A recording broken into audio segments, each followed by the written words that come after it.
ఈరోజు పరిస్థితి ఎలా వచ్చిందంటే, భర్తకు ఒక సెల్లు, భార్యకు ఒక సెల్లు, అబ్బాయికి ఒక సెల్లు, అమ్మాయికి ఒక సెల్లు. జైల్ని ఇంకో పదంలో కూడా పిలుస్తారు. ఎందులో వేశారంటారు?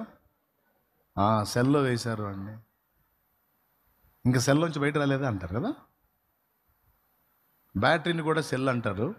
సెల్ ఫోన్ సెల్, జైలు ఒక సెల్లు. ఆ సెల్లేవు కానీ అందరూ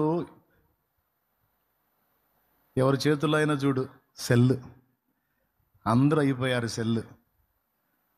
ఫ్యామిలీలో ఉంటున్నారు కానీ ఒకళ్ళకొకళ్ళ సంబంధాలు లేవు.